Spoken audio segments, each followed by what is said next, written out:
ጤና ይስጥልን የከበረ ሰላምታችን በመላው ዓለም ሆናችሁ ቃል ስፖርት ዩቲዩብ ቻናላችንን ለምትከታተሉ ውድ አድማጮቻችን ሁሉ ይድረስ ብለናል። ከእናንተ ከሆነው ቃል ስፖርት ዩቲዩብ ቻናል ለዚህም ሰዓት መርጠን ያሰናዳላችሁን ስፖርታዊ ጥንቅሮች በቅደም ተከተል እያጋራናችሁ ቆይታ የምናደርግ ይሆናል። እስከ ፕሮግራማችን ፍጻሜ ከእኛ ጋር ቆዩ። ላይክ፣ ሰብስክራይብ፣ ሼር ማድረግ እንዳይረሳ። የሳምንቱ የመጨረሻ ቀናት እንዴት ያለፉ፣ ዛሬስ ተጠባቂ ጨዋታዎች ዙሪያ መልከታዎቻችሁ እንዴት ያሉ ናቸው? በዩቲዩብ ገጻችን ቆይታ ስታደርጉ ሀሳብ አስተያየታችሁን አጋሩን። የእናንተ ላይክ ግን ያስፈልገናል። በመረጃ ሰዓታችን አስቀድመን የአገር ቤት ጉዳይ እናነሳለን። በአውሮፓ የመረጃ ሰዓታችን በካምፕኑ የሚጠበቅ እውነት ነበረ። በባርሴሎና በኩል ሪከርድ የሰበሩበት ለየት ያለ የምሽቱን ጨዋታ የተመለከተና የቡድን ዜና ልዩ ጥንቅር ይዘናል። የ37ኛ ሳምንት ላሊጋ ድል በሪያል ማድሪድን ቤት ነበረ። የአልቫሮ አርቤሎዋን ጋዜጣዊ መግለጫ ጨምሮ ተጨማሪ መረጃ እናካፍላችኋለን። ከዛ ውጪ በስፔን፣ በጣሊያን፣ በጀርመን፣ በፈረንሳይ ዓለም አቀፍ ስፖርታዊ ጥንቅሮቻችን ዛሬም በስፋት ለእናንተ ውድ አድማጮቻችን ተይዘዋል። በተወዳጁ የእንግሊዝ ፕሪሚየር ሊግ የመረጃ ሰዓታችን የአውሮፓ ሻምፒዮንስ ሊግ ትኬት አሊያም የአውሮፓ በኤሮፕ ሊግን በኮንፈረንስ ሊግ ትኬት ለመቁረጥና ላለመውረድ የሚደረገው ጥረት ትላንትና በርካታ ምላሾች ያገኘንበት ሳምንት ነበረ። በስፋት እንመለከተዋለን ጉዳዩን ወደ ቤተሰቦቻችን። ዛሬ የሚጠበቅ እውነት አለ። ከዛ ውጭ በቢግ ሲክስ ክለቦች የሲቲው ኮከብ ተጫዋች በአንድ ግዙፍ የአውሮፓ ክለብ እየተፈለገ ነው። የመረጃ ሰዓታችን ሽፋን እንሰጠዋለን። ተሰናባቹን ቤርናንዶ ሲልቫን እንዲሁም ደግሞ አሰልጣኝ ጋርዲዮላን ጋዜጣዊ መግለጫ የተመለከተ የተወሰነ ጥንቅር ተካቷል። የቼልሲን ዝውውር እናነሳለን። ምናልባት አዲሱ አሰልጣኝ ዣቪ አሎንሶን ፍልስፍና ጋር ይሄዳል አይሄድም የሚለውንም ጉዳይ ለእናንተ ውድ አድማጮቻችን በመረጃ ሰዓታችን የምንዳሰሰው ይሆናል። በቃል ስፖርት ዩቲዩብ ቻናል ሊቨርፑል የብሬንትፎርድ ጨዋታ ብቻ ይቀረዋል። ሻምፒዮንስ ሊግ ትኬትን መቁረጡን አላረጋገጠም። ከዚህ ጋር እየይዘን የቡድን ዜና እናነሳለን። ጋሪ ኔቭልም ሲወጣ መልበሻ ክፍል ውስጥ ቦምቦርቡሮ እንደወጣ ነው መቆጥረው ብሎታል። አንድን ተጫዋች የቡድኑ ወሳኝና ቁልፍ ተጫዋቾችን የተመለከተ ዕለታዊና ወቅታዊ ጥንቅሮች በሊቨርፑልን በኩል በቃል ስፖርት ዩቲዩብ ቻናል የመረጃ ሰዓታችን በስፋት ተከታተላላችሁ። ዩናይትድ ሲባል 9ኛ ፈልጉት ብሎ ነበረ ጋሪ ኔቭል። ዩናይትድ 3ኛ ሆኖ መጨረሱን ፕሪሚየር ሊጉን አረጋግጧል። ነጥቡ በዚሁ ነው ወይንስ ቀጣይ ሳምንት ከፍ ያደርገዋል የሚለው ሌላኛው ጉዳይ ሆኖ ማለት ነው። ግን ዩናይትድ አንድም ተከታታይ ጨዋታ ሳይሸንፍ ነው ሲዙኑን ያጠናቀቀው። ከተሰናባቹ ካዜሚሮ፣ ሪካርድ ሰባሪው ብሩኖ ፈርናንዴዝ ጨምሮ በማንቸስተር ዩናይትድ የዝውውር ጉዳዮች በስፋት ይዳሰሳሉ። ቃል ስፖርት ዩቲዩብ ቻናል ከምሽት የዩናይትድ ሰበር መረጃችን በተጨማሪ ለየት ያሉ ጥንቅሮችንም በዚህኛው የመረጃ ሰዓታችን በስፋት አካተናል። በአርሰናል የመረጃ ሰዓታችን ትልቅ ዜና ተሰምቷል። ከተጋጣሚ ቡድን ዜና ጋር በተያያዘ ወሳኙ ተጫዋች ጉዳት ገጥሞታል። አርሰናል ይገጥማል አይገጥምም ነው ትልቁ ጥያቄ፣ እንመለከተዋለን። ከዛው ቤት አርሰናል ሊያመጣው ስላሰበው ተጫዋች፣ ወደ አርሰናል ስለሚመለሰው ተጫዋች፣ በአርሰናል በኩል ከዝውውር ጉዳይ ጋር ከሚኬል አርቴታ ጋር ስለተደራደረ አንድ ሰው ለየት ያለ ሰበር መረጃ እናነግራችኋለን። የሚኬል አርቴታን ጉዳይ በተመለከተም ቡካዮ ሳካና ኑኖ ማዱኬ የሚሉን ነገር አለ። በአርሰናል በኩል የቡድን ዜና እናደርሳችኋለን። ዛሬ ግን አርሰናላዊያንን ልብ ትርታ ከፍ ሊያደርግ ወይም ደግሞ በደስታ ሊያስፈነጥዝ የሚችል ምሽት ጨዋታ ይደረጋል። ይህ የምሽቱን ጨዋታ የተመለከተ በጣም ለየት ያለ ጥንቅር ለአርሰናል ደጋፊዎች አሰናድተናል። ቅድመ ግምታችሁን ልጽፉልን ትችላላችሁ። ላይክ፣ ሰብስክራይብ፣ ሼር ማድረግ እንዳይረሳ ውድ ቤተሰቦቻችን። በተለይም እናንተ ላይክ ያስፈልገናል። ከ5000 በላይ ላይክ አስፈልጎናል ዛሬ። እስቲ ሁላችሁም ላይክ አድርጋችሁን ጀምሩ። መልካም ቆይታ። በአገር ቤት እንጀምር ውድ ቤተሰቦቻችን። በኢትዮጵያ ፕሪሚየር ሊግ የጨዋታ ሰዓትና ቀን ማሻሻያ ተደርጓል። በዚህ መሰረት 34ኛ ሳምንት ማሻሻያ ተደርጎበታል። በ34ኛ ሳምንቱ ሰኞ ግንቦት 24 እስከ ቅዳሜ ሰኔ 6 በሚደረጉ ቅዳሜ ሰኔ 6 እና ግንቦት 24 በእነኚህ ቀናት ጨዋታ አይኖርም ውድ ቤተሰቦቻችን። ሰኞ ግንቦት 24 እና ቅዳሜ ሰኔ 6 2018 ጨዋታ ስለማይኖር ብሔራዊ ቡድን ጨዋታ ስላለበት የኢትዮጵያ ፕሪሚየር ሊግ ጨዋታ መርሃ ግብር ማሻሻያ ተደርጎለታል። ከዛ በዘለለ ውድ ቤተሰቦቻችን ቅዳሜ ሐምሌ 4 2018 የኢትዮጵያ ዋንጫ ጨዋታና እንደዚሁም 37ኛና 38ኛ ሳምንት የኢትዮጵያ ፕሪሚየር ሊግ መርሃ ግብሮች በደረጃ ሰንጠረዡ ላይ ማስተካከያ ሊደረግባቸው ይችላል። በደረጃ ሰንጠረዡ ወይም ውጤቶቹ ላይ ተንተርሶ። ስለዚህ የኢትዮጵያ ፕሪሚየር ሊግ የተወሰኑ የፕሮግራም ማሻሻያዎች በቀጣይ ይጠበቃሉ። ወደ ባህር ማዶ መረጃችን ተሻገርን። ባርሴሎና በካምፕኑ የመጨረሻ ጨዋታውን በዚህ ዓመት አድርጓል። ድል አድርጎ ነው ያጠናቀቀው የካምፕኑ ጉዞን 38ኛ ሳምንት ከሜዳ ውጭ ነው የሚያደርገው። ባርሴሎና ትላንትና ሪያል ቤትስን 3-1 ረቷል። በጨዋታው 28ኛው ደቂቃ ላይ ራፊኒያ፣ 62ኛው ደቂቃ ላይ መልሶ ራፊኒያ እና ጆ ካንሴሎ 74ኛው ደቂቃ ላይ ገቦቹን ሲያስቆጥሩ የቀድሞ የሪያል ማድሪድ ተጫዋች ለሪያል ቤትስ ኤስኮ 69ኛው ደቂቃ ላይ ብቸኛዋን ግብ ከመረብ አዋህዷል። ድሉን ተከትሎ ወደ ቤተሰቦቻችን ባርሴሎና በካምፕ ነው ያደረጋቸውን ወይም የሜዳ ጨዋታ ከ38-19 ማለት ነው በሙሉ ድል አድርጓል። ይህም በላሊጋ የመጀመሪያው ቡድን አድርጎታል። ሁሉንም የሜዳ ላይ ጨዋታ ድል ያደረገ ቫሌንሺያ 6-0፣ ሄታፌን 3-0፣ ሪያል ሶሴዳን 2-1፣ ጄሮናን 2-1፣ ኤልቼን 3-1፣ ቤልባኦን 4-0፣ አላቬዝን 3-1፣ አትሌቲኮ ማድሪድን 3-1፣ ኦሳሱናን 2-0፣ ሪያል ኦቬድን 3-0፣ ማዮርካን 3-0፣ ሌቫንቴን 3-0፣ ቪላሪያን 4-1፣ ሴቪያን 5-2፣ ሪዮ ቫይካኖን 1-0፣ ኤስፓኞልን 4-1፣ ሴልታ ቪጎን 1-0፣ ሪያል ማድሪድን 2-1 እና ሪያል ቤትስን 3-1 በሜዳውና በደጋፊ ድል አድርጓል። በ19ኙም ጨዋታ 19ኙን የሜዳ ላይ ጨዋታ ድል ያደረገ ብቸኛው የስፔን ክለብ ባርሴሎና ሆኖ ነው ሲዝኑ የሚጠናቀቀው። ራፊኒያ በ19 እንግዲህ የዘንድሮ የካምፕኑ ጨዋታ ላይ ትላንትና በጣም ወሳኞቹን 2 ግቦች ሲያስቆጠር ተመለከትን። ሌላው ሮቤርት ሌዋንዶስኪ ነው። ሌዋንዶስኪ የመጨረሻ ጨዋታውን ያደረገ በእንባ ነው የተለያየው። ከባርሴሎና ጋር ተቀይሮም ሲወጣ ሲያለቅስ ነበር። መጨረሻም ላይ ተደጋፊዎች ከወጡ በኋላ በስቴዲየም ውስጥ ቁጭ ብሎ ነበረ። ብቻውን 192 ጨዋታ 119 ጎል 24 አሲስቶች ያለው ሮቤርት ሌዋንዶስኪ በእንባ አመስግኖ ደጋፊዎቹን ተሰናብቷል። ሃንሲ ፍሊክም እሱን መተካት ከባድ ነው ማለታቸው ይታወቃል። በስፔን ላሊጋ 37ኛ ሳምንት መርሃ ግብር ሪያል ማድሪድም ከሴቪያ ጋር ያደረጉትን ጨዋታ 1-0 በሆነ ውጤት ድል አድርገዋል። 15ኛው ደቂቃ ላይ ቪኒሺየስ ጁኒየር ነበረ ብቸኛዋን ግብ ከመረብ ማዋሃድ ችሎ ሪያል ማድሪድ 1-0 ድል ያደረገው። ቪኒሺየስ ጁኒየር ማድሪድ የማሸነፊያ ግብ ሲያስቆጠር ኬሊያን መባፔ ደግሞ አመሻሽቶ አቀባዩ ነበረ። ሪያል ማድሪድ 83 ነጥቦችን ይዞ ሁለተኛ ደረጃ ላይ ይገኛል። ሴቪያ በበኩሉ በ43 ነጥብ 13ኛ ደረጃ ነው።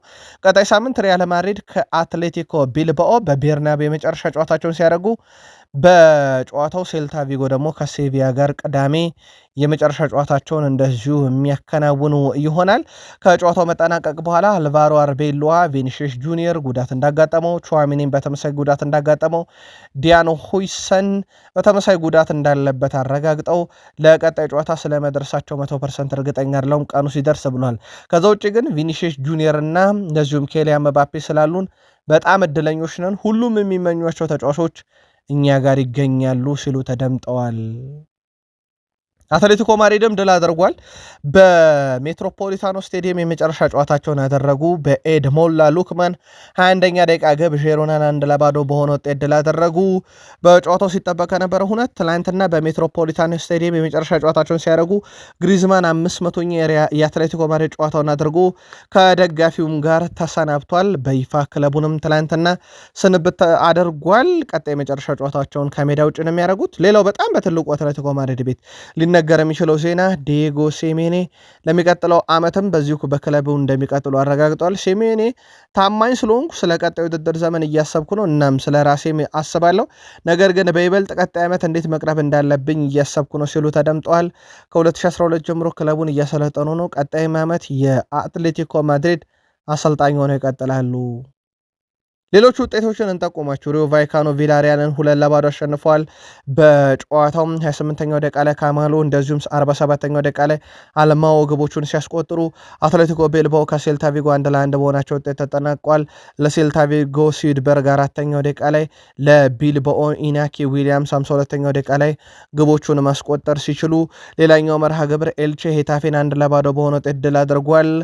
ኩሽት በ19ኛው ደቂቃ ላይ ብቸኛዋን የኤልቼን ድል ማድረጊያ ግብ እንዲሁ ከመረብ ያዋሃደ ሲሆን በርካታ ግብ የተመለከትንበት ጨዋታም ቫሌንሺያ ሪያል ሶሴዳድን 4-3 በሆነ ውጤት ድል ያደረገበት ነው። የቫሌንሺያን 4 ግቦች ጉሬራ በ8ኛውና 93ኛው ደቂቃ ላይ 2 ግቦችን፣ ዶሮ 22ኛው ደቂቃ ላይ፣ ሮድሪጌስ 89ኛው ደቂቃ ላይ 4ቱን ግቦች ሲያስቆጥሩ ሪያል ሶሴዳድን ከሽንፈት ያልታደጉ 3 ግቦችን ሙኒስ 3ኛው ደቂቃ ላይ ትራጋ በራሱ መረብ ላይ 60ኛው ደቂቃ ላይ ኦስ ካርሶን በ63ኛው ደቂቃ ላይ ነበረ ከመረብ ማዋሃድ ችለው የነበረው። ሌላኛው መርሃ ግብር በኦሳሱና እና በኤስፓኞል መካከል የነበረ ጨዋታ ነው። ጨዋታው በኤስፓኞል 2-1 አሸናፊነት ተጠናቋል። ሮሜሮ ሁለተኛው ደቂቃ ላይ፣ ጋርሻም ሶስተኛው ደቂቃ ላይ ግቦቹን ሲያስቆጥሩ ለኦሳሱና ቪክተር ሙኒዝ ነበር 49ኛው ደቂቃ ላይ ከሽንፈት ያልታደገች ማስተዛዘኛ ግብ ያስቆጠረው። ሌቫንቴ ማዮርካን 2-0 በሆነ ውጤት ድል አድርጓል። ኤስፔስ 32ኛው ደቂቃ ላይ አሪያ በ87ኛው ደቂቃ ላይ ሁለቱን የድል ግቦች ሲያስቆጥሩ በዲፖርቲቮ አላቬዝ እና በሪያል ኦቪድ መካከል የነበረው ጨዋታ በዲፖርቲቮ አላቬዝ 1-0 አሸናፊነት ተጠናቋል። ማርቲኔዝ 17ኛው ደቂቃ ላይ ብቸኛዋን ግብ ከመረብ አዋህዷል። ውጤቱን ተከትሎ ወደ ቤተሰቦቻችን ባርሴሎና በ94 ነጥብ ሻምፒዮኑ እየመራ ነው።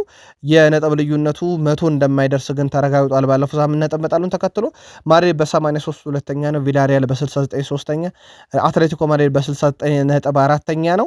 ወራጅ ቀጠና ውስጥ ጄሮና፣ ማዮርካ እና ሪያል ኦቪድ ይገኛሉ። 38ኛ ሳምንት መርሃ ግብር ሁሉንም ነገር በቀጣይ ሳምንት የሚወሰን ይሆናል። በጣሊያን ሴሪኤ ተጠባቂ ከነበሩ ጨዋታዎች ውስጥ አንደኛው ሳሱሎ ከሊስ ያደረጉት ጨዋታ ነበረ። ትላንት በጣሊያን የአውሮፓ ሻምፒዮንስ ሊግ ትኬት ለመቁረጥ ላለመውረድ ሲደረጉ ከነበሩ ፍልሚያዎች ውስጥ ማለት ነው። ጨዋታው ሊሴ 3-2 አሸንፏል። ቼዲራ 14ኛውና 25ኛው ሲውሊክ 96ኛው ደቂቃ ላይ ሶስቱን ግቦች የማሸነፊያ ሲያስቆጥሩ ለሳሱሎ ከሽንፈት ያልታደጉ ሁለት ግቦችን ላውረንት 20ኛው ደቂቃ ላይ፣ ፒናሚንቶ 82ኛው ደቂቃ ላይ ከመረብ አዋህደዋል። እንዲሁ ካግላሪ ከቶሪኖ ያገናኘ ጨዋታ ነበረ። ካግላሪ 2-1 አሸንፈዋል።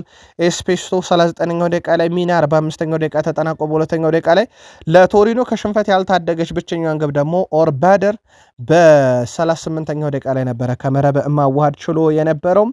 በክሮሜንሴ በኩል ትላንትና በጣም ወሳኝ ድል አስመዝግቧል። ዩዲኒዜን 1-0 አሸንፈዋል።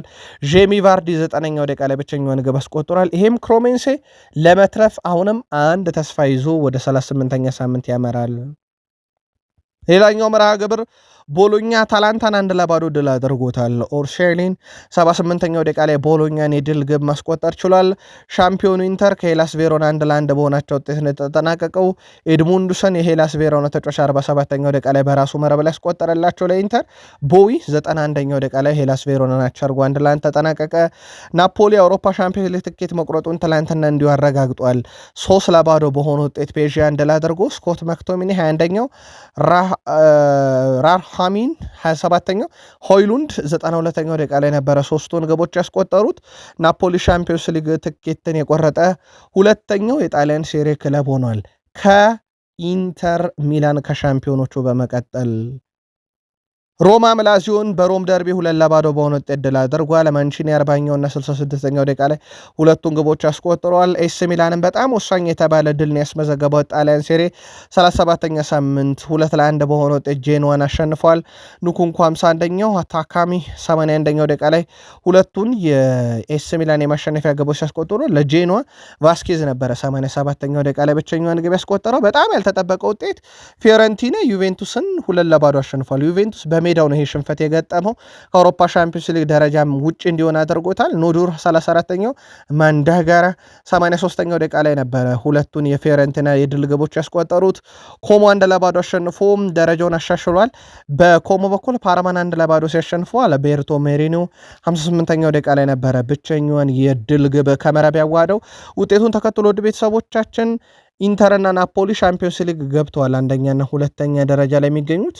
ከዛ ውጪ ሚላን፣ ሮማ፣ ኮሞ እና ዩቬንቱስ እድል አላቸው፣ በቀጣይ ይወስናሉ። ክሮሜንሴ እና ሄላስ ቬሮና እና ፔዥያ ወርደዋል፣ መውረዳቸውን አረጋግጠዋል። ክሮሜንሴ፣ ሊሴ ከሁለት አንዳቸው ቀጣይ ሳምንት መውረዳቸውን ያረጋግጣሉ። በጀርመን ከትንሽ ከተማ የወጣው የቡንደስሊጋ ክለብ ሆኗል። ከትንሽ ከተማ የተውጣጣው ቡድን በቡንደስሊጋ ተሳታፊ የሚሆነው ደግሞ ኤልቨርስበርግ ይባላል። በታሪክ ለመጀመሪያ ጊዜ በጀርመን ቡንደስሊጋ ይሳተፋል። የሚጮቱበት ስቴዲየም ትንሽ ለየት ያለ ነው። 8000 ነዋሪ የሚገኝበትም ከተማ ነው። በነገራችን ላይ ኤልቨርስበርግ በቀጣይ ይሳተፋል። ሻክታር ዶኔትስክ አስቀድሞ አልፏል። ፓደርን ቦርን በጥሎ ማለፍ ነው በነገራችን ላይ ወደ ቡንደስሊጋ ማደግ የሚችለው።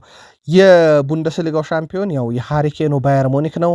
758 ጨዋታ 517 ጎል 121 አሲስት 2 ቡንደስሊጋ 1 የጀርመን ሱፐር ካፕ ያሳካ ሃሪኬንን የያዘ ባየር ሙኒክ እና የዓመቱ ምርጥ ተጫዋች ኦሊሴ 284 ጨዋታ 69 ጎል እና 87 አሲስት በእግር ኳስ ሕይወቱ ያለውን ኦሊሴን የያዘነ ባየር ሙኒክ ይሄው አዳጊ ቡድን ቀጣይ ዓመት ይሳተፋል ማለት ነው። ኤልቭስበርግ ቡንደስሊጋ በባየር ሙኒክ ሻምፒዮንነት እንደተጠናቀቀ ይታወቃል። በፍራንስ ሊጋ ሁሉም ጨዋታዎች ትላንትና ተደርገው ተጠናቋል። በተመሳሳይ ሰዓት በጣም ትልቅ የነበሩትና በርካታ ግብ የተቆጠረባቸውን ጨዋታዎች ብቻ ነጥለን እንመልከት። ስትራስቡርግ ሞናኮን 5-4 በሆነ ውጤት ድል ያደረገበትን ጨዋታን ጀምር። ትላንትና ስትራስቡርግ ሞናኮን 5-4 ሲያሸንፍ ጎዶ 34ኛው እና 84ኛው፣ ሞሬራ 58ኛው፣ ናኒስ 61ኛው እና 72ኛው ደቂቃ ላይ የስትራስቡርግን 5 የማሸነፊያ ግቦች ሲያስቆጥሩ ሞናኮን ከሽንፈት ያልታደገው 4 ግቦችን 10ኛው እና 42ኛው ደቂቃ ላይ ካማራ 45ኛው ደቂቃ ተጠናቆ በጭማሪው ሁለተኛ ደቂቃ ላይ አንሶ ፋቲ እንደዚሁም ዶኮሬ በ55ኛው ደቂቃ ላይ በራሱ መረብ ላይ ያስቆጥሯል። እዚህ ጨዋታ ላይ 9 ግብ ተመለከትን። ስትራስቡርግ ሞናኮን 5-4 ሲረታ ሌላ በርከት ያለ ግብ እና ያልተጠበቀ ውጤት የተመዘገበው ኦሎምፒክ ሊዮን በሌንስ 4-0 ተሸንፏል። ያውም ሌንስ ከሜዳ ውጭ ነው ድል ያደረገው ምንም እንኳን ሻምፒዮን ባይሆኑበትም። ሳይድ 20ኛው እና 32ኛው ደቂቃ ላይ ስቶካ በ45ኛው ደቂቃ ላይ ቱቭናን 53ኛው ደቂቃ ላይ አራቱን የሌንስ የድል ግቦች አስቆጥረዋል። ሌላኛው መርሃ ግብር ማርሴ ድል ያደረገበት ጨዋታ ነበረ። በመጨረሻው ጨዋታ ስታድ ሬንስን 3-1 አሸንፈዋል። ሆይቤ ሁለተኛው ደቂቃ ላይ፣ ጉሪ 10ኛው ደቂቃ ላይ፣ ፔር ኤምሬክ ኦባሜያንግ 55ኛው ደቂቃ ላይ ግቦቹን ሲያስቆጥሩ ሊዩፓል ስታድ ሬኒስ 84ኛው ደቂቃ ላይ ብቸኛዋን ግብ ከመረብ አዋህዷል። ሌላ ያልተጠበቀ ውጤት አዳጊው ፓሪሰን ጀርሜን 2-1 አሸንፈዋል። ግሬ 76ኛው እና 94ኛው ደቂቃ ላይ ሁለቱን የፓሪስ የማሸነፊያ ግቦች ሲያስቆጥሩ ባርኮላ በ50ኛው ደቂቃ ባስቆጠረው ግብ ፓሪሰን ጀርሜን ይመራ ነበር፣ ግን ውጤት አላስጠበቁም። ሻምፒዮኖቹ በ76 ነጥብ ሊጉን አጠናቋል። የፍራንስ ሊጋን ፓሪሰን ጀርሜን ሌንስ በ70 ነጥብ የአውሮፓ ሻምፒዮንስ ሊግ ትኬትን የቆረጠው ሁለተኛው ቡድን፣ ሊል በ61 ነጥብ ሶስተኛ፣ ኦሎምፒክ ሊዮን በ60 ነጥብ አራተኛ ደረጃን ይዞ ሻምፒዮንስ ሊግ ትኬትን ቆርጧል። የኤሮፕና ኮንፈረንስ ሊግ ደረጃዎችን ማርሴይ በ5ኛ ደረጃ እንዲሁም ሬንስ በ6ኛ ደረጃ መቁረጥ ችለዋል። ወራጅ ቀጠና ውስጥ ውድ ቤተሰቦቻችን እንግዲህ በናንትስና ሜት ከሊጉ መውረዳቸው ሲረጋገጥ ኒንስ በበኩሉ በሚቀጥለው ውድድር ዘመን በሊጉ ለመቆየት ከሴንት ኢቲየን ጋር የጥሎ ማለፍ ጨዋታውን የሚያደርግ ይሆናል። በኦሎምፒክ ማርሴይ ዩሮፕ ሊግ እንዲሁም ሬንስ ኮንፈረንስ ሊግ የሚወከል ይሆናል። የፍራንስ ሊጋ ሙሉ ለሙሉ ትላንት በነበሩ ጨዋታዎች በይፋ ተጠናቋል። በአሜሪካ ሜጀር ሊግ ሶከር ኢንተር ማያሚ በስተመጨረሻም በገዛ ሜዳው ድል አድርጓል። ልክ እንደ ፕሪሚየር ሊጉ ቶትናም የገዛ ሜዳው ባዳ ሆኖበት ነበረ ለኢንተር ማያሚ። ትላንትና ግን ድል አድርጓል። ወይም በኢትዮጵያን ሰዓት አቆጣጠር እኩለ ሌሊት 7 ሰዓት የጀመረ ጨዋታ ነበረ። ሊዮኔል አንድሬስ ሜሲ 31ኛው ደቂቃ ላይ ግብ አስቆጠረ። 42ኛው ደቂቃ ላይ በርትናሜ ነበረ ግብ ያስቆጠረው። ግን የሜሲ የድሪብል ችሎታ አሁንም በዛው ልክ መገኘትን የተመለከትንበት አሲስት ነበር። ከሜሲ ነበረች አሲስቷ የመጣችው። እንደ አጠቃላይ ሜሲ ባለፉት 4 ጨዋታ 5 ጎል 5 አሲስት ባለፉት 4 ጨዋታ 10ኛ የግብ አስተዋጽኦ ላይ መድረስ የቻለበት ሲሆን ያ ብቻ አይደለም። ውድ ቤተሰቦቻችን ሊዮኔል አንድሬስ ሜሲ 910ኛ ግቡን ያስቆጠረበት፣ ሊዮኔል አንድሬስ ሜሲ 412ኛ አሲስቱን ያደረገበት ምሽት የሊዮኔል አንድሬስ ሜሲ እና ኢንተር ማያሚም የሜዳ ላይ ድል አይነ ጥላቸው የተገፈፈበት ጨዋታ ነበር ማለት ይቻላል። የብራዚሉ ክለብ ሳንቶስ ትላንትና በኮሪንቲያንስ 3-0 በተሸነፈበት ጨዋታ የተፈጠረው ስህተት በጣም አነጋጋሪ ሆኗል። በጨዋታው ወቅት ኔይማር የሕክምና እርዳታ ለማግኘት ከሜዳ ወጥቶ መስመር ላይ ነበረ። ሳንቶስ ሮቢኖን ለመቀየር መጠየቁን ተከትሎ አራተኛ ዳኛው በስህተት ኔይማርን አስወጥተውታል። አራተኛ ደግሞ የተጠየቀው ቅያሬ ውጭ ላይ ባለው ኔይማር ነው ብለው በማሰብ ስህተት ሰርተው ነበረ። ኔይማር ወደ ሜዳ ሊገባ ሲል መከልከሉን ተከትሎ በከፍተኛ ብስጭት ዳኛውን ስህተት እንደሰራ የቅያሬ ወረቀቱን ለካሜራም ጭምር አሳይቷል። ለዓለም ዋንጫ ምርጫ ራሱን ለማሳየት ጥረት ላይ ነበረው ኔይማር የተፈጠረው ስህተት ክፉኛ አስቆጥቶት ታይቷል። ከጨዋታው በፊት የብራዚል ብሔራዊ መዝሙር በስቴዲየሙ ሲሰማ ኔይማር ስቅስቅ ቀብሎ ሲያለቅስ ነበረ። አሰልጣኝ ካርሎ አንቸሎቲ በዛሬው ዕለት የብሔራዊ ቡድን የዓለም ዋንጫ ስብስብ ያሳውቃሉ ተብሎ ሲጠበቅ የኔይማር ጉዳይ የሚለይለት ይሆናል። ምናልባት ኔይማር ከተካተተ ማን ይቀነሳል የሚለውም ልክ እንደ ኔይማር ስብስብ ውስጥ መካተት ሁሉ የሚጠበቀው ጉዳይ ነው። ቃል ስፖርት ዩቲዩብ ቻናላችን ላይ ትገኛላችሁ። ከሀገር ቤት እስከ ባህር ማዶ የተመራረጡ ስፖርታዊ ጥንቅር እያጋራናችሁ እንገኛለን። ከተወዳጁ የእንግሊዝ ፕሪሚየር ሊግ ብቻ ወዳገኘናቸው የዕለቱ ጥንቅሮች ተሻገር። ላይክ፣ ሰብስክራይብ፣ ሼር አድርጉን። የሳምንቱ መጨረሻ ቀናት እንዴት ነበሩ? ዛሬስ ምን እንጠብቅ ብለናል። 5000 ላይክ ካስፈለገንስ ስንቶቻችሁ ላይክ ታደረጉናላችሁ? እየጠበቅን ነው። መልካም ቆይታ ከቃል ስፖርት ዩቲዩብ ቻናል ጋር። በፕሪሚየር ሊጉ በርካታ ያሉ መርሃ ግብሮች ነበሩ። በዕለተ እሁድ አሜክስ ላይ ወልቭስ ከፉልሃም የክብር ጨዋታ ነበረ ማለት ይቻላል። 1-1 ተጠናቋል ጨዋታው። ወልቭስ መውረዱን ካረጋገጠም በኋላ አሁንም በጣም ድንቅ ብቃቱን እያሳየ ይገኛል። 1-1 ሲጠናቀቅ ማቴዎስ ማኔ ለወልቭስ 25ኛው ደቂቃ ላይ፣ ለፉልሃም አንዲ ሮበርትሰን በነገራችን ሮቢንሰን ትላንትና በፕሪሚየር ሊግ የመጀመሪያ ግቡን ያስቆጠረው በፍጹም ቅጣት ምት 45ኛው ደቂቃ ተጠናቆ በጭማሪ 3ኛው ደቂቃ ላይ ያስቆጥሯል። በወልቭስ በኩል አርምስትሮንግ 68ኛው ደቂቃ ላይ በጨዋታው ብረት መልሶበታል። ሊድስ ከብራይተን ኤንድ ሆቭ አልቢዮን በኢላንድ ሮድ ስቴዲየም 37ኛ ሳምንት መርሃ ግብር ሊድስ 1-0 ድል አድርጓል። ዶሚኒክ ካልቨርት ሊዊን 96ኛው ደቂቃ ላይ ነው የሊድስን የማሸነፊያ ግብ ከመረብ ማዋሃድ እየቻለው። ሌላኛው መርሃ ግብር ለተመልካች አዝናኝ የነበረው የብሬንትፎርድ እና የፓላስ ጨዋታ ነበረ። 2-2 በሆናቸው ውጤት ተጠናቀቀ። ኢስማኤል ሳር ፓላስን በፍጹም ቅጣት ምት 6ኛው ደቂቃ ላይ መሪ ያደረገ። ዳንጎ ኦቹዋራ 40ኛው ደቂቃ ላይ ያደረገ ብሬንትፎርድን ከረፍት እንደተመለሱ ወደ ሞርተን 52ኛው ደቂቃ ላይ ፓላስን ወደ 2-1 መሪነት ቀየረ። በኋላ ላይ መልሶ ራሹ ዳንጎ ኦቱዋራ 88ኛው ደቂቃ ላይ ያደረጋቸው።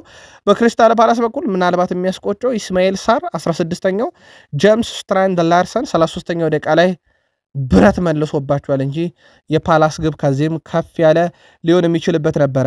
በጨዋታው ዳንኤል ሙኒዝ የግብ አስተዋጽኦ ማበረከቱን ተከትሎ ወደ ቤተሰቦቻችን ዳንኤል ሙኒዝ በተከላካይ ስፍራ ተጫዋች ሆኖ ባለፉት 2 ዓመታት ውስጥ 20 ግብ አስተዋጽኦ ያለው ብቸኛው ተከላካይ ነው። 8 አሲስት፣ 8 ጎል፣ 12 አሲስት። ሌላኛው መርሃ ግብር በሂል ዲክሰን ስቴዲየም ኤቨርተን የመጨረሻ ጨዋታውን ተሸንፏል። በሰንደርላንድ 3-1 በሆነ ውጤት ተሸንፏል።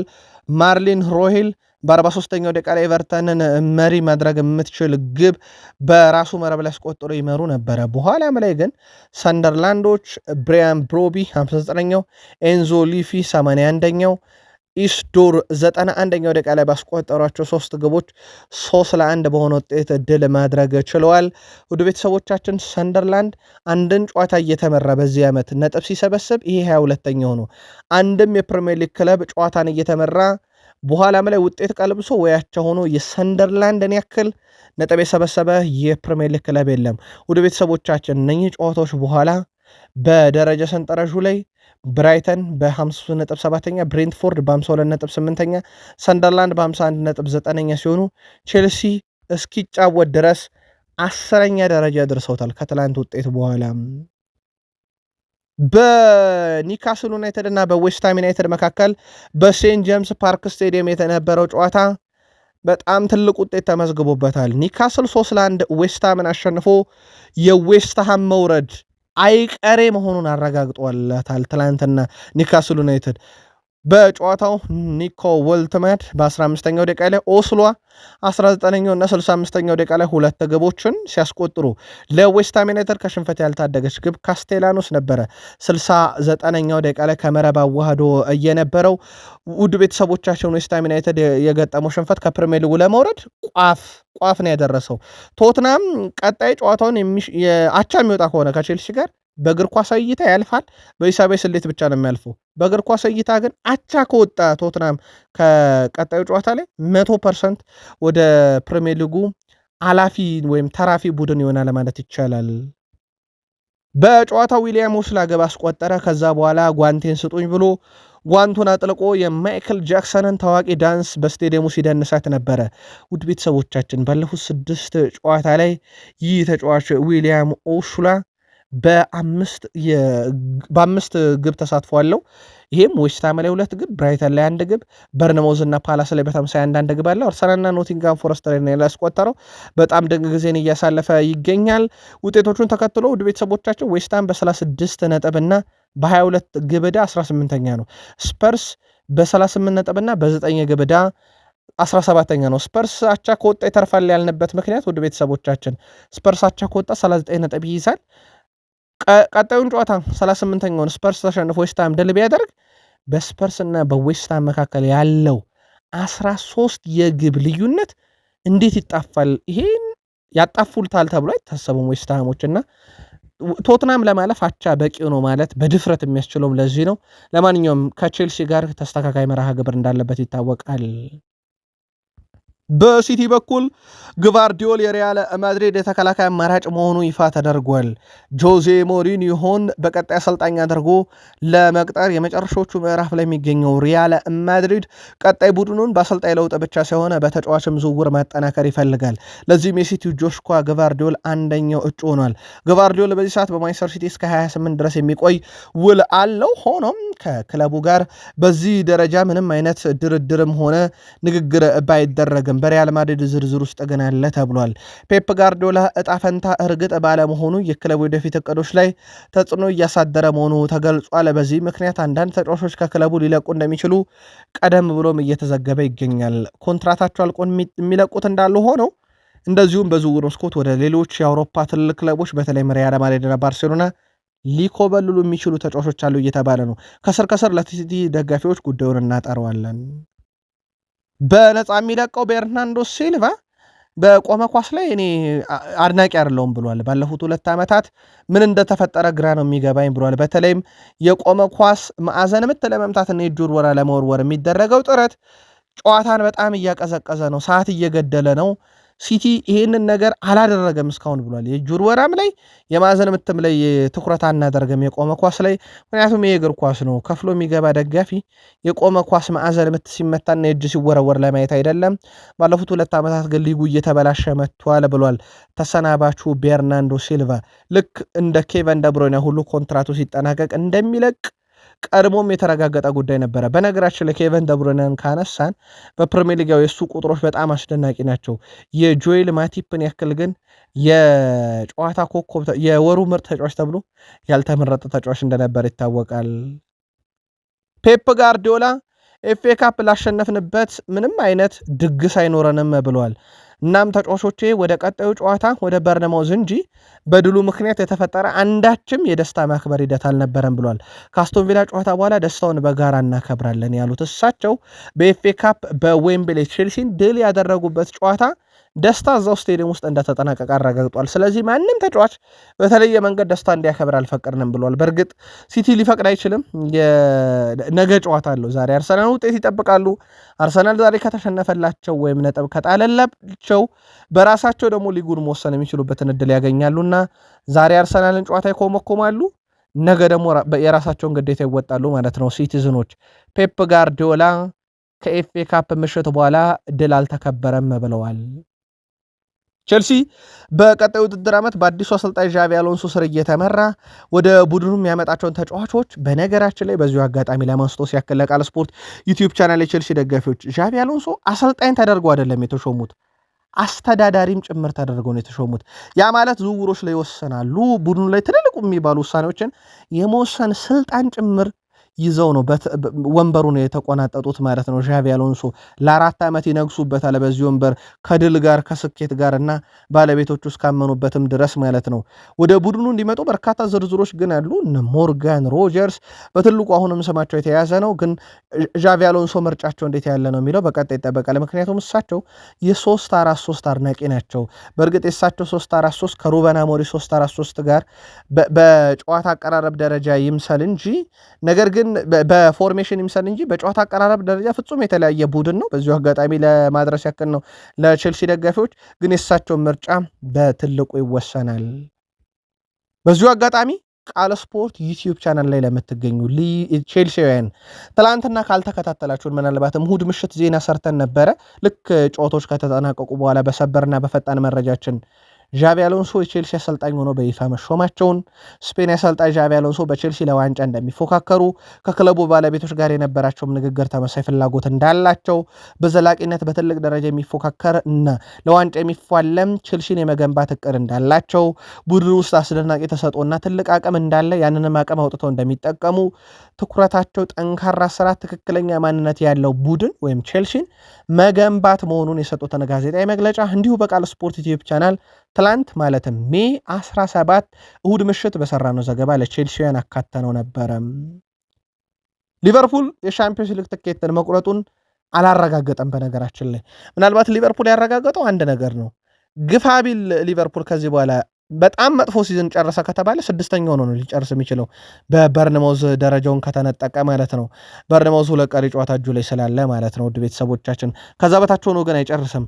ስለዚህ ሊቨርፑል የበርንማውዝን በቀጣይ ቢያንስ አንድ ጨዋታ መሸነፍን ይፈልጋል ወይም ነጥብ መጣልን ይፈልጋል። አምስተኛ ሆኖ ለማጠናቀቅ ማለት ነው የአውሮፓ ሻምፒዮንስ ሊግ ትኬት ለመቁረጥ። ስለዚህ ሊቨርፑል ቀጣይ ዓመት ወይ ሻምፒዮንስ ሊግ ወይ ኤሮፕ ሊግ ነው የሚሳተፈው። 50-50 ነው እድሉ። በብሬንትፎርድ በበርንማውዝ እጅ ላይ ነው ያለው ውጤቱ። በነገራችን ላይ በርንማውዝ በቀጣይም ይሄ ሊቨርፑልን ከመድረኩ ላይ ያወጣ የሚችለው ማለት ነው። በርንማውዝ በቀጣይ ሁለቱን ቀሪ ጨዋታ ድል የሚያደርግ ከሆነ ነጥቡን 61 ያደርሳል። ሊቨርፑል ቀሪ ጨዋታውን የሚያሸንፍ ከሆነ ነጥቡን 62 ማድረስ ይችላል። ስለዚህ ሊቨርፑል ሊያጣ የሚችለው ደረጃ 5ኛን ብቻ ነው በዚህ ዓመት። ግን ሊቨርፑል ስንተኛ ሆኖ ይጨርሳል የአውሮፓ ሻምፒዮንስ ሊግ ትኬትን? 5ኛ ሆኖ ይቆርጣል ወይንስ ቀጣዩን ጨዋታ ነጥብ ጥሎ በበርንማውዝ ደረጃውን ይነጠቃል የሚለው 38ኛ ሳምንት ላይ ልባት የሚያገኝ ይሆናል። ሳላ ክለቡን በመልቀቂያው ሰዓት የተናገረውን ንግግር ጋሪ ኔቭል ፈጽሞ አልወደድኩለትም ብሏል። ትላንትና እንዴት የማቲያስ ኩኛ ግብ ይጸድቃል ብሎ ሲከራከር የነበረው የቀድሞ ዩናይትዳዊ ሳላ ክለቡን ሲለቅ በመልበሻ ክፍል ውስጥ አንዳች አደገኛ ቦምቦር ብሮ እንደወጣ ነው የምቆጥረው ብሏል። እናም ውድ ቤተሰቦቻችን የሳላ ሰሞንኛ ሐሳብ ሊቨርፑል ያ የምትወዱት የምታደንቁት ቡድናችሁ እየፈራረሰ ነው፣ ይህንን ደግሞ በአይኔ በብረቱ አይቻለው ብሎ ጋዜጣዊ መግለጫ በማህበራዊ ትስስር ገጹ ላይ መልእክት ካሰራጨ በኋላ በርካቶች ሳላ ብዙ የሚናገር አይደለም፣ ከተናገረ ግን አንዳች ነገር አለ ሲሉ፣ እነ ጋሪ ኔቭል ደግሞ በመልቀቂያው ሰዓት መልበሻ ክፍሉን ረብሾ የሚወጣ ሐሳብ እንዴት ይሰጣል በሚል ተቃውሞታል። ምናልባት የቃል ስፖርት ዩቲዩብ ቻናል የሊቨርፑል ቤተሰቦች የእናንተ መልከታ እንዴት ያለ ነው? ጻፉልን። ሪዮ ንጉማ በቀጣይ በብሬንትፎርድ ጨዋታ ላይ መጫወት የሚችል ከሆነ ገና 18 ዓመት ሳይሞላው ለሊቨርፑል በርካታ ጨዋታ ያደረገን ሪካርድ ከማይክል ኦዌን መውሰድ ይችላል። ጆ ጎሜዝ ስለ ወቅታዊ ጉዳይም ይናገራል። በሊቨርፑል በፕሪሚየር ሊጉ ነገሮች በጣም በጥቃቅን ልዩነቶች የሚወሰኑ ናቸው። ይህም እንግዲህ በዚህ ዓመት እኛን በጣም የጎዳን ነገር ሆኗል ብሏል። የሆነው ሆኖ አሁን እዚህ ተቀምጠን ለራሳችን ልናዝን አንችልም። ስራችንን መስራት ብቻ ነው ያለብን። በሚቀጥለው ሳምንት መጨረሻ ምን ማድረግ እንዳለብን እናውቃለን ብለዋል። ሊቨርፑል 5ኛ ሆኖ ለመጨረስ ጨዋታውን ድል ማድረግ በቂው ነው፣ የበርንማውዝን ውጤት ሳይጠብቅ ማለት ነው። አለበለዚያም 38ኛም ሳምንት ላይ ነጥብ የሚጥል ከሆነ ግን የበርንማውዝን ውጤት የሚጠብቅ ይሆናል። በእርግጥ በርንማውዝ ቀጣይ ተጋጣሚዎቹ በጣም ከባድ ናቸው። ጆ ጎሜዝ ምን ማድረግ እንዳለብን እናውቃለን ያለ ሲሆን የውድድር ዓመቱ መጀመሪያ ላይ የነበረው ነገርና መጨረሻው እንዳሰብነው አይደለም ብሏል። ጋሪ ኔቭል ቼልሲ ዣቪ አሎንሶን ቋሚ አድርጎ መሾሙ አርኔ ስሎት በሚቀጥለው ዓመት በዚህ ቡድን እንደሚቆይ 100% ዋስትና ነው ብሏል። በእርግጥ አርኔ ስሎትም ተናግሯል። 100% እርግጠኛ ነኝ ብለዋል። እሳቸው በቃ እርግጠኛ ነኝ ያሉት የዣቪ አሎንሶ ወደ ቼልሲ መሾም ከሰሙና ካረጋገጡ በኋላ ይመስላል። ምክንያቱም እሳቸው 100% እዚህ ክለብ ቀጣይ ዓመት ነኝ ማለታቸው ይታወቃል። እናም ጋሪ ኔቭል የስሎት ቆይታ የተረጋገጠ ነው ብሏል። በሊቨርፑል በኩል ከ2015 በኋላ ግን ለመጀመሪያ ጊዜ ከ60 ነጥብ በታች ሆኖ 38ኛ ሳምንት የፕሪሚየር ሊግ ጨዋታን ያደርጋል። ይህ የሚሆነው በሳቸው በስሎት ስር ነው። ብራይተንና ብሬንትፎርድ ትላንት ግን ነጥብ መጣላቸው ያው ለሊቨርፑል ቢያንስ ከ6ኛ በታች ሆኖ እንዲያጠናቀቅ አያደርገውም። በነገራችን ላይ አመቱ ሲጀመር ኦፕታ ሊቨርፑልን ሻምፒዮን ይሆናል በ73 ነጥብ በላይ በአማካይ ሰብስቦ ሻምፒዮን ይሆናል። አርሰናል ሁለተኛ፣ ሲቲ ሶስተኛ፣ ቼልሲ አራተኛ እያለ ቀጥሎ ነበረ። ምናልባት በቢግ ሲክስ ዩናይትድን 12ኛ ቶትናምን 14ኛ ይጨርሳሉ ብሎ ነበረ። ሊቨርፑል አሁን ለአምስተኛ ደረጃ የሚፋለም ቡድን ሆኗል። ጄሚ ካራገር አመቱ ልክ ሲጀመር የዚህ አመት ሲዝን ሲጀመር በፕሪሚየር ሊጉ ሊቨርፑል ሻምፒዮን ይሆናል። አርሰናል ሁለተኛ እንደ ልማድ ይሆናል። ሲቲ ሶስተኛ ሆኖ ይጨርሳል። ቼልሲ አራተኛ፣ ቶትናም አምስተኛ፣ ኒካስል ስድስተኛ አለ። ዩናይትድስ ማንቸስተር ዩናይትድስ ብሎ ይጠይቋል ጋዜጠኛው። ዩናይትድ ዘጠነኛ ሆኖ ይጨርሳል አለ። ውድ የቃል ስፖርት ዩቲዩብ ቻናል የዩናይትድ ደጋፊዎች ያ በጄሚ ካራገር ዘጠነኛ ይሆናል እዛ ሆኖ ይጨርሳል የተባለው ዩናይትድ ትላንትና ሶስተኛ ደረጃን ይዞ እንደሚያጠናቅቅ ዓመቱን አረጋግጧል። የዩናይትድ እና የኖቲንግሃም ፎረስት ጨዋታ ደግሞ ለዚህ በጣም ወሳኙ ነበር። ዩናይትድ ኖቲንግሃምን 3-2 በኦልድ ትራፎርድ ድል ሲያደርግ ሉክ ሾ 6ኛው፣ ማቲያስ ኩኛ 55ኛው፣ ብራያን ቤሙ 76ኛው ደቂቃ ላይ ሶስቱን የዩናይትድ የማሸነፊያ ግቦች ሲያስቆጥሩ ለኖቲንግሃም ፎረስት ማሮታ 53ኛው፣ ጊብስ ዋይት 78ኛው ደቂቃ ላይ ነበረ ኳስና መረብን ያገናኙት። ዩናይትድ ድሉን ተከትሎ ሶስተኛ ደረጃ ይዞ እንደሚጨርስ አረጋግጧል። ማይክል ካሪክ ከሰር አሌክሳንደር ቻክማን ፈርጉሰን በኋላ በዩናይትድ አሰልጣኝ ታሪክ 2.25 ነጥብ በጨዋታ በአማካይ በመሰብሰብ ቀዳሚ አሰልጣኝ ላይ ተቀምጧል። ቀጣይ ዩናይትድን በቋሚነት እንደሚያሰለጥኑ የተረጋገጠው ማይክል ካሪክ እንዲህ አይነት ጨዋታን የማሸነፍና ነጥብ የመሰብሰብ ሪከርድን ይዘው ነው አመቱን በኦልድ ትራፎርድ ያጠናቀቁት። ሲዝናቸውን ደግሞ አሜክስ ላይ ያጠናቀቃሉ። እንዳጠቃላይ 2025-26 የውድድር ዓመትን ዩናይትድ በካሪክ ስር ብቻ አይደለም፣ በእርግጥ በሩበን አሞሪም በሩድ ቫን ኒስተልሮይ እና አሁን ደግሞ በካሪክ ስር ሆኖ አንድም ተከታታይ ጨዋታ በፕሪሚየር ሊግ ሽንፈት ሳይገጥመው ዩናይትድ አመቱን አጠናቋል። ካርሎስ ካዜሜሮ ማይክል ካሪክ ጥሩ ሰው ነው፣ ልክ እንደኔ በተመሳይ ቦታ ላይ ይጫወት ስለነበረ በእኔና በካሪክ መካከል ጥሩ ግንኙነት ነበረን ብሏል። ተሰናባቹ ካዜሜሮ ትላንትና እምባ ባይኖቹ አቅርረው ካዜሜሮ ዩናይትድን በኦልድ ትራፎርድ ተሰናብቷል። እናም እናንተ ካሪንግተን የምትገኙ ሰዎች ሁሉ አመሰግናለሁ፣ በተለይ ደግሞ እናንተ ደጋፊዎች ትለያላችሁ ብሏል። በህይወቴ ትልቁ ውሳኔ ዩናይትድን የተቀላቀልኩበት ነው ያለው ካርሎስ ካዜሜሮ በልቤ ሁሌም ትኖራላችሁ፣ የዩናይትድ ደጋፊ ሆኜ እቀጥላለሁ ብሏል። ካዜሜሮ ከጨዋታው በኋላ በሰጠው ጋዜጣዊ መግለጫም ላይ ልጄ ቀንደኛ የዩናይትድ ደጋፊ ነው፣ ዩናይትድ በተሸነፈ ቁጥር ያለቅሳል፣ የትልቅ ክለብ ደጋፊ ስለሆነ ልጄ በጣም ደስተኛ ነኝ ብሏል። ትላንትና ክፍት እያለው ከዩናይትድ የተሰናበተው ካርሎስ ካዜሜሮ ለቀጣዩም ትውልድ መልእክት አለኝ ብሏል። ቀጣዩ ትውልድ ቁጥር ላይ ትኩረት ያደርጋል። 97 በመቶ ኳስ የማቀበል ስኬት አለ የተባለ ተጫዋች ይደሰታል። ነገር ግን 97 በመቶ ትክክል የሆነን ኳስ የትና ለማን ወዴት አቀበለው የሚለው በጣም ወሳኝ ነው። በጣም አደጋ የማይፈጥሩ ኳሶች ከሆኑ ዋጋ የላቸውም። ወጣቶች፣ ታዳጊዎች ቁጥራዊ መረጃ ላይ ትኩረት ስታደርጉ ኳሱ ምን ሆነ የሚለው መታወቅ አለበት፣ ወይም ፍሬ ያፈራ ቅብብል መሆን አለበት ብለዋል። ዩናይትዳውያን ከቡድናቸው ድል ባልተናነሰ የብሩኖ ሚጌል ፈርናንዴዝን አንድ ከተቻለ 2 አሲስት በጉጉት ሲጠብቁ ነበረ። ዩናይትዶች ጎል በገባ ቁጥር ማናቀበለ የትላንትና የዩናይትዳውያን ደጋፊ ትልቁ ጥያቄ ነበረ። በእርግጥ ብሩኖ ሚጌል ፈርናንዴዝ ትላንትና 8 የግብ ዕድል ፈጥሮ 7ቱ አልተቆጠረለትም ነበርና ዩናይትድን ብስጭት ያሉበት ነበረ። በኋላም ላይ ብራያን ቤሙ ካመከናቸው ብዙ ኳሶች በኋላ የብሩኖን ግብ አሲስት አስቆጥሮለት ብሩኖ ሚጌል ፈርናንዴዝ ከቴሪ ዳንኤል ሆነሪ ከኬቨን ደብሮይን እኩል 20 የፕሪሚየር ሊግ አሲስት ያለው ተጫዋች ሆኗል።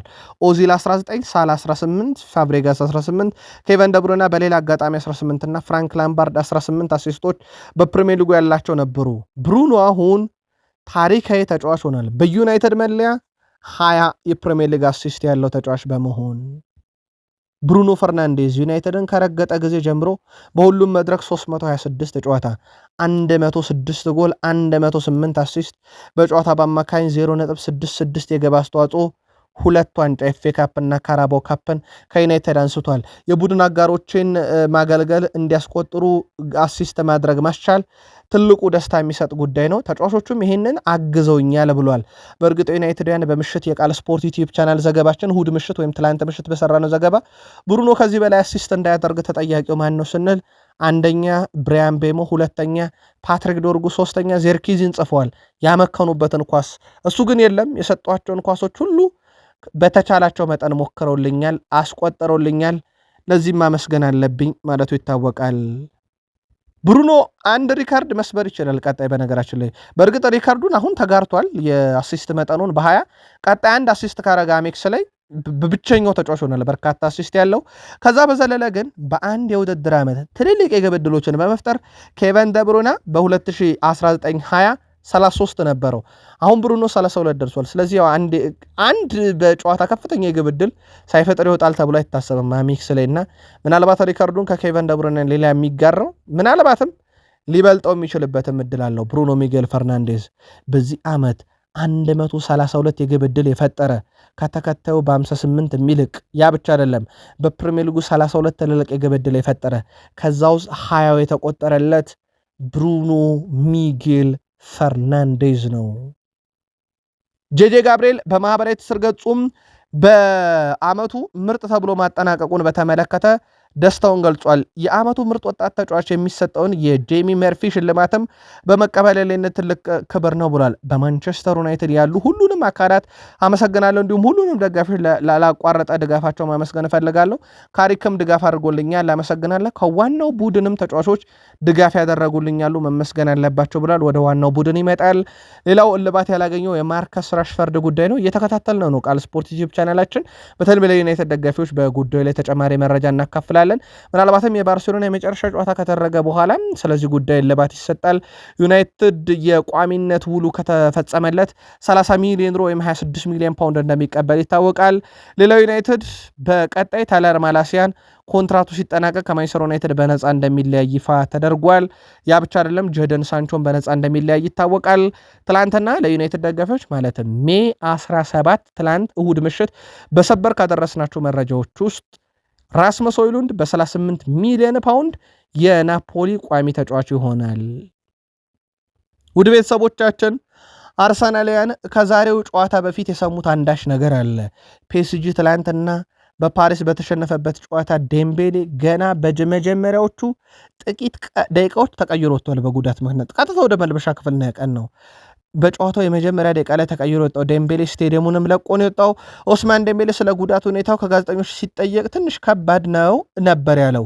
ስለ ተጫዋቹ ሁኔታ የጠየቁት አሰልጣኝ ሉዊስ ኤንሪኬ በበኩላቸው ዴምቤሌ ትንሽ ችግር ነው የገጠመው፣ ከባድ እንደማይሆን ተስፋ አደርጋለሁ ብለዋል። ፒኤስጂ ከ12 ቀን በኋላ በቡዳፔስት ፑሽካሽ አሬና ስቴዲየም አርሰናልን በፍጻሜ በሚገጥምበት ሳምንታት ውስጥ ሆኖ ዴምቤሌን የባሎንዶር አሸናፊውን ትላንትና በጉዳት አጥቶታል።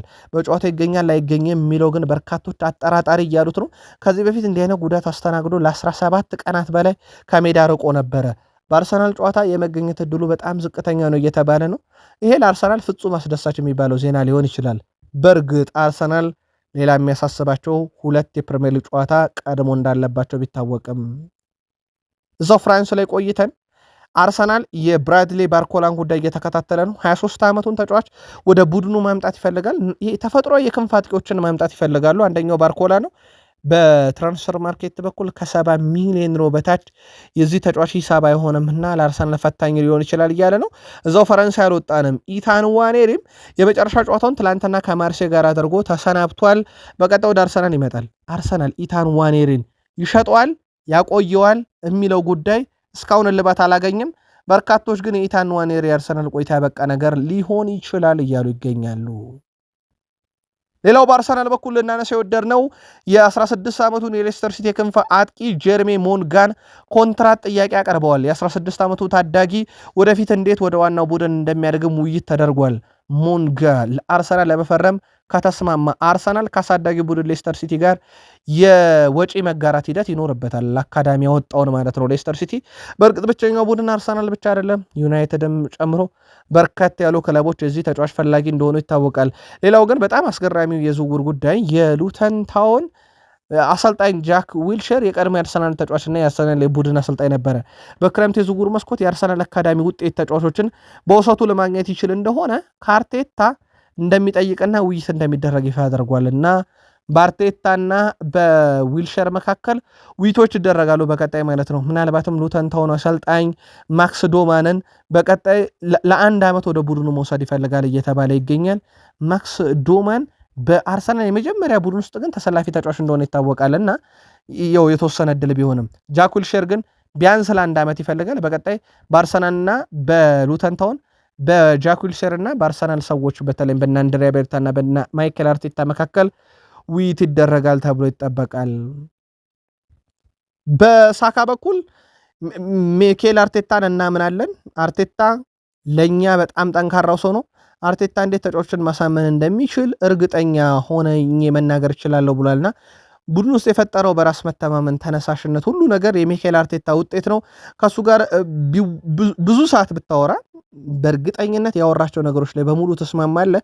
ሰዎችን የማሳመን ልዩ ብቃት አለው ብሏል አሰልጣኝ ሚኬል አርቴታ። በለንደን ስኬታማ ቡድን መገንባት የቻሉት በሜዳ ላይ ባላቸው ስልት ብቻ ሳይሆን እንደ ሳካ ካሉ ወጣት ተጫዋቾችና ከአጠቃላይ የቡድኑ ተጫዋች ጋር ያላቸውም ቀረቤታ ነው በሚል እንደሚወደሱ ይታወቃል።